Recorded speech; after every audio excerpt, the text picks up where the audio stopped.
On annonce une signature quand même.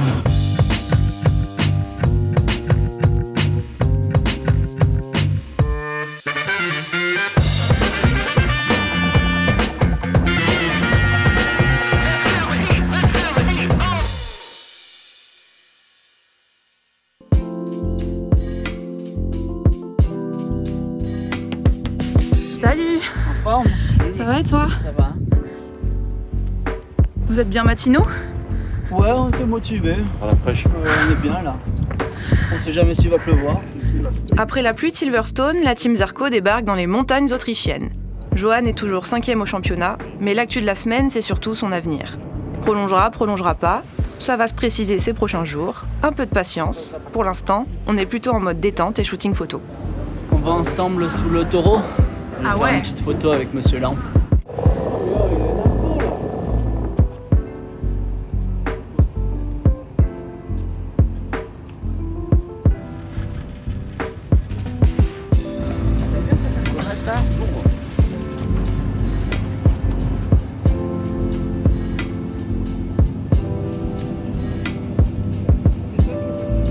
On a fait ensemble la photo.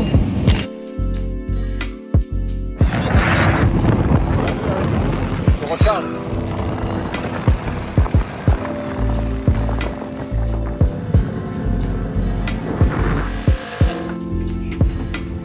Allez.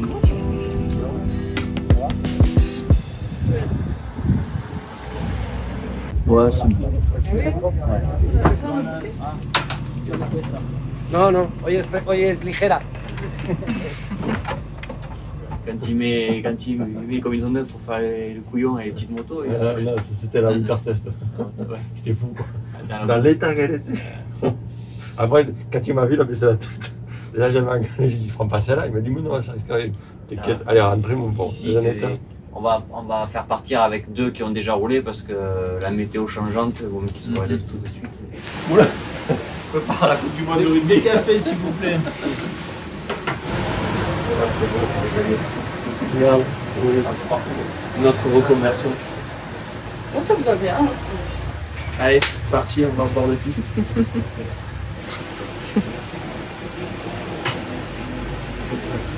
Tu veux donner un rototo? Ah oui. C'est pas mon truc.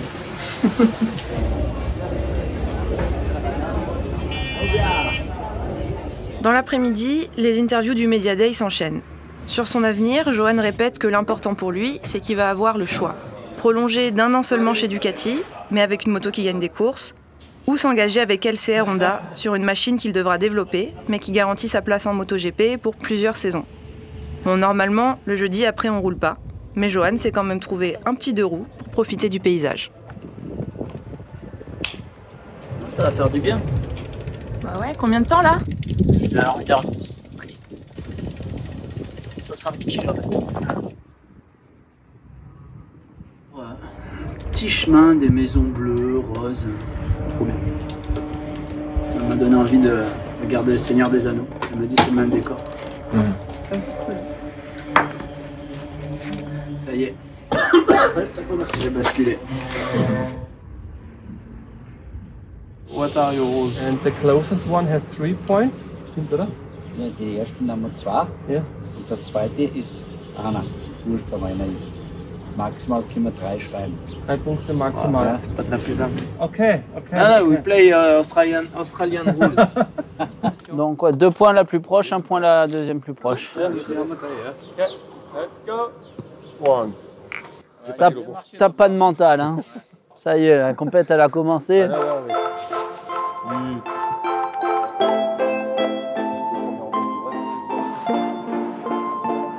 Ah ouais, d'accord.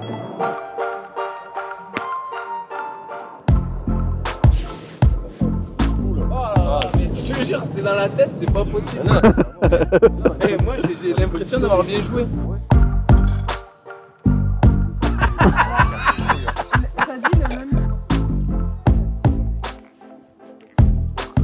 En plus avec un filmé en profondeur comme ça. Ah, ça y est, on a gagné. Ah ouais, 20. Time to eat. Dankeschön. Il y a 2 ans, ouais, 2021, Avec mon frère, on dormait là. On avait pris les boules de pétanque et on cherche des petits bouts de terre, de cailloux pour jouer. Et ils ont vu ça. On arrive l'année d'après, ils avaient fait le terrain de pétanque. C'est génial ce qu'ils ont fait.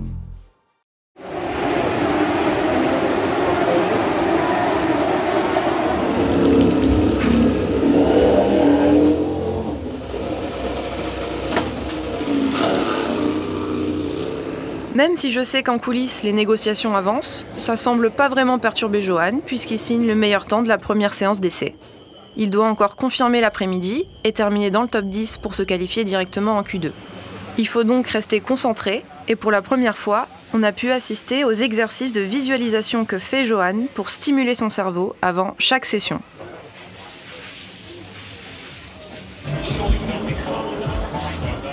Allez, c'est parti. Je m'appelle Romain Bordas, je suis orthoptiste de formation, clinicien en neurosciences.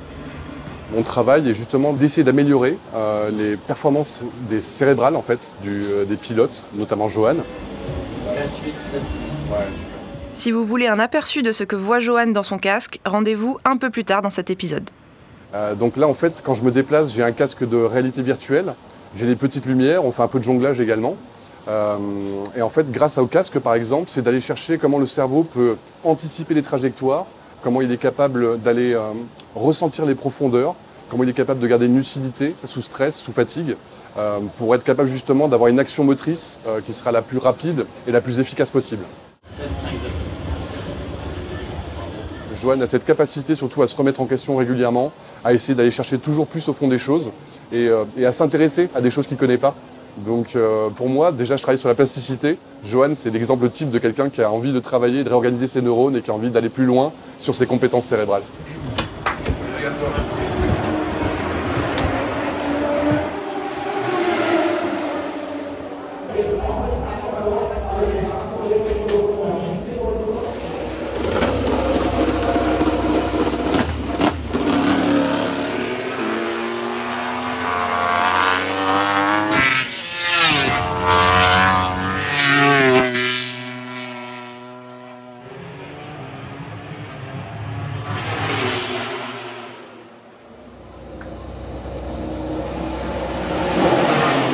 Apparemment, l'activation du cerveau a bien fonctionné, puisque malgré l'apparition de la pluie en pleine séance, Johan signe le 5e temps des essais.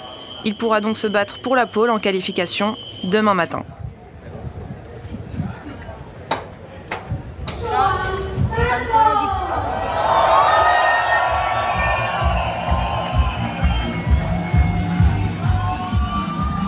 Johan, you had a pretty good training.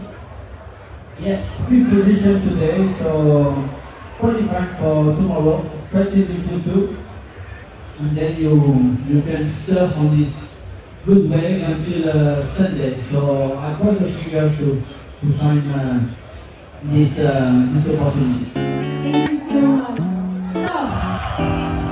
Alors que la Team Zarco profite de la belle ambiance sur le circuit, je remarque que je n'ai jamais aussi peu vu Guillaume, l'agent de Johan. C'est sûr que son avenir est en train de se préciser en coulisses, mais lui, il réussit à rester plutôt détendu. Et on s'autorise même une petite balade sur les collines du Red Bull Ring.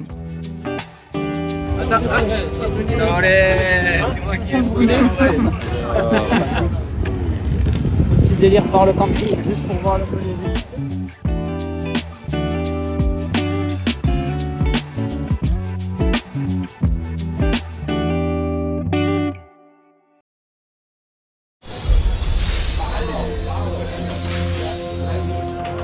Samedi matin, quand j'arrive au box, je sens tout de suite que l'ambiance n'est pas comme d'habitude. Beaucoup de big boss traînent dans le coin, il y a des discussions animées un peu partout, on sent qu'il se passe vraiment quelque chose. Et puis, entre les 2 séances de qualification, la nouvelle tombe. Info Canal, on peut vous l'annoncer officiellement, Johan Zarco va rejoindre la saison prochaine LCR Honda en 2024. Bon. Pas le temps de réagir, il faut sortir des chronos. Malheureusement, ça se passe pas très bien pour les 2 pilotes Pramac, avec Martine seulement 12e et le 10e temps pour Johan.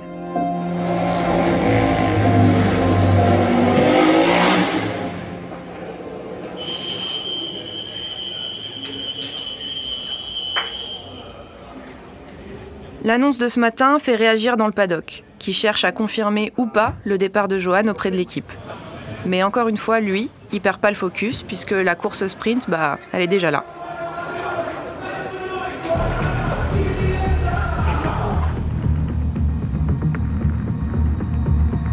« 60 km et 872 mètres.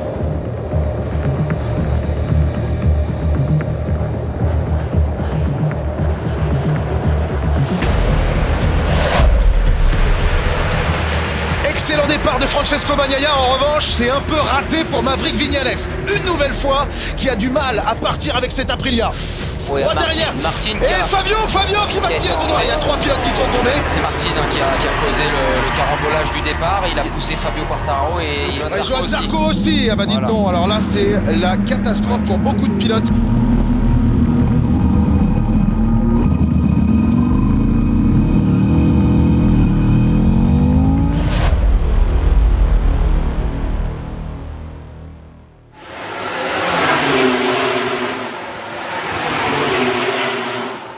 L'annonce de ce matin, les qualifs ratés, la chute au départ du sprint provoquée par son coéquipier, je me dis que Johan va être sur les nerfs quand il va rentrer, mais encore une fois, je me fais avoir. Même s'il est dégoûté de ne pas avoir pu s'exprimer en piste, il n'y a aucune colère apparente. En fait, comme me l'a très bien dit sa chérie Marion, Johan, il est intransigeant avec lui-même, mais il pardonne tout aux autres. C'est beau, hein ?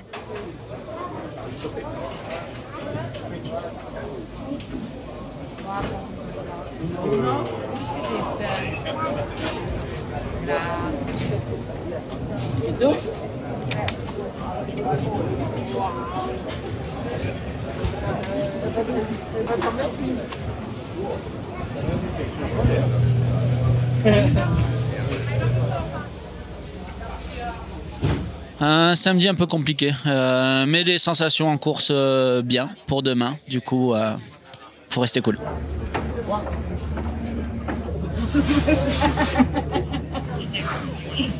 Con questo motorino di merda che non tocco per terra.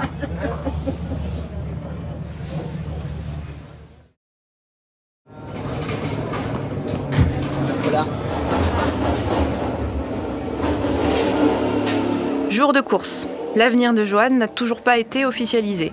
Pendant qu'il va s'échauffer au warm-up puis qu'il enchaîne à la parade des pilotes, moi je suis retournée voir Romain pour en savoir un peu plus sur ce mystérieux casque de réalité virtuelle. On part d'un pool de 8 balles jaunes. Sur ces 8 balles jaunes, il y en a 4 qui passent en orange pendant 2 secondes.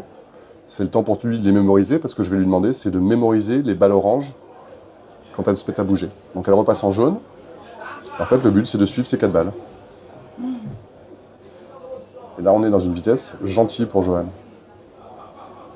Ça, c'est de l'échauffement pour lui, tu vois. S'il réussit pas, s'il en manque, on repasse sur une vitesse inférieure. Si par contre, il réussit, eh ben, on va augmenter la vitesse jusqu'à sa limite de traitement cérébral. Et à la fin, on a des chiffres qui nous donnent la moyenne de sa vitesse de traitement cérébral. Donc là, on augmente la vitesse à nouveau. Je vais essayer de te montrer 2-3 vitesses qui sont sympas. Parce que là, c'est une vitesse pour les enfants, ça. Hein. Ouais. Non, mais moi, je suis... Ouais.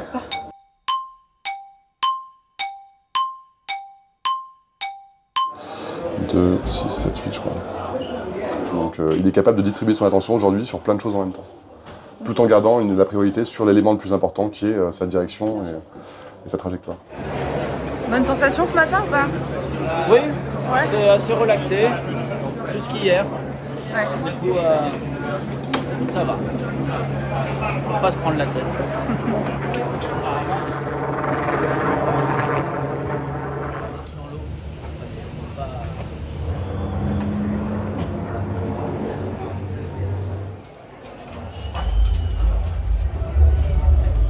Je vais faire pipi, tu veux venir? Ça fait du bien.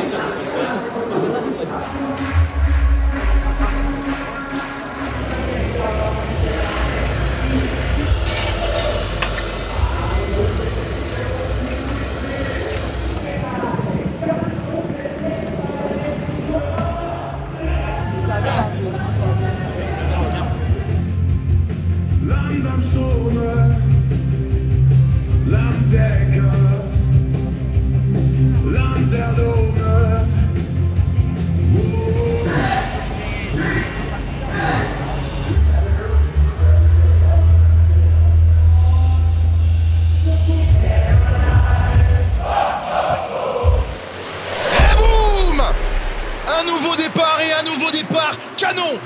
Francesco Bagnaia qui sort de cette pole position et qui va se placer en tête. Attention derrière, Alex Marquez.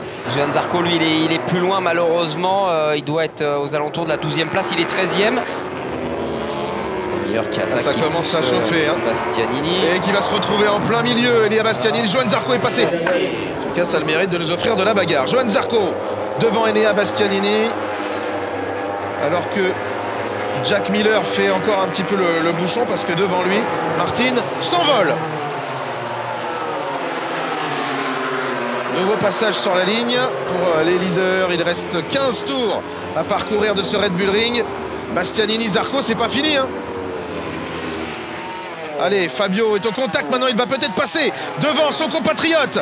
Voilà qui est fait pour Fabio Quartararo, une bagarre entre les deux Français maintenant.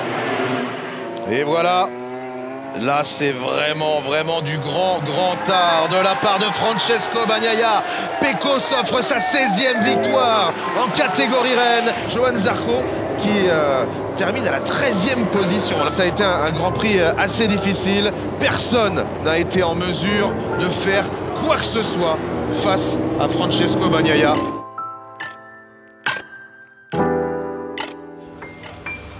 C'est pas grand chose, je suis dans un peu le cul entre deux chaises là, et je pilote pas pareil qu'avant. J'aimerais bouger sur la moto. Je sens des fois je bouge, il se passe rien.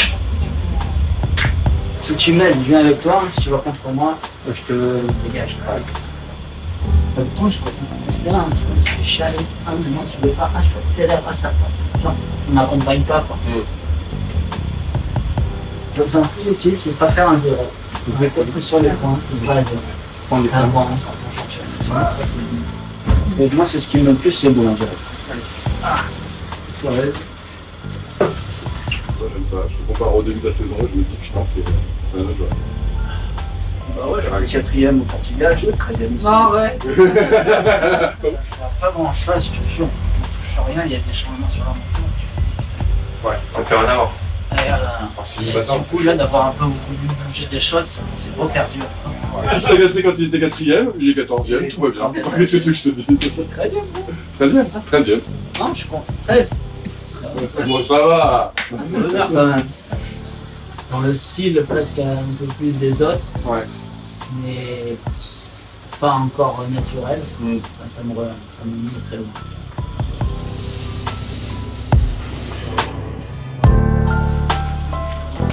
Et on annonce une signature quand même. C'est pas mal. Est-ce que le choix a été facile? Non, il était longue réflexion, se dire quoi faire quoi. Mais là, le choix de rester en MotoGP, il est quand même, il a pris le dessus. D'assurer 2 ans, d'évoluer en tant que sportif, de pilote encore. Hein, il y a des choses à, je serais multitâche. Ça me plaît bien. Je vois les plus jeunes, ils sont, je suis passé par cette phase-là, mais je vois qu'en grandissant, j'ai du mal à retourner dans cette phase-là. Faut croire en des choses, même si tu as tort, faut croire que tu as raison. Et ça, j'ai du mal. Ducati, ça a été une période. Ils m'ont donné l'opportunité en 2020. Et je l'ai bien prise, hein, parce que ça a bien gazé. Mais là, c'est la fin d'un cycle. Ils ont aussi d'autres pilotes d'une vingtaine d'années qui semblent très intéressants. Il y a clairement une fierté si, par la constance de mon pilotage, eh bien, j'arrive à... on va dire à remettre, c'est pas dans le droit chemin, mais à donner de bonnes infos à Honda, ce qui refasse une moto gagnante. Ça serait top. Choix difficile. Oui, non, ça. Il fallait un peu de temps de réflexion pour s'ancrer la réponse en soi. Ah, c'est pas mal, elle fait le poste et moi je le partage. Why don't you go into the Pramatino? Non lo voglio fare.